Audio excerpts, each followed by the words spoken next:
এখানেও কি শান্তি বিঘ্নিত হচ্ছে? হ্যাঁ দেব, এত বড় স্পর্ধা আমাদের ভিত্তি বানাতে চায়, শশীলি করতে চায় দাসী। কি? শান্ত হন দেবাদিদেব। আমাদের একক শক্তিতে এই কাজ কখনোই সম্ভব হবে না।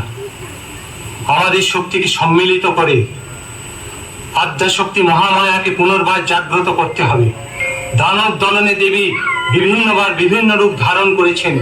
এবার তিনি হবেন দুর্গা, দুর্গতি নাশিনী, মহিষাসুরমর্দিনী।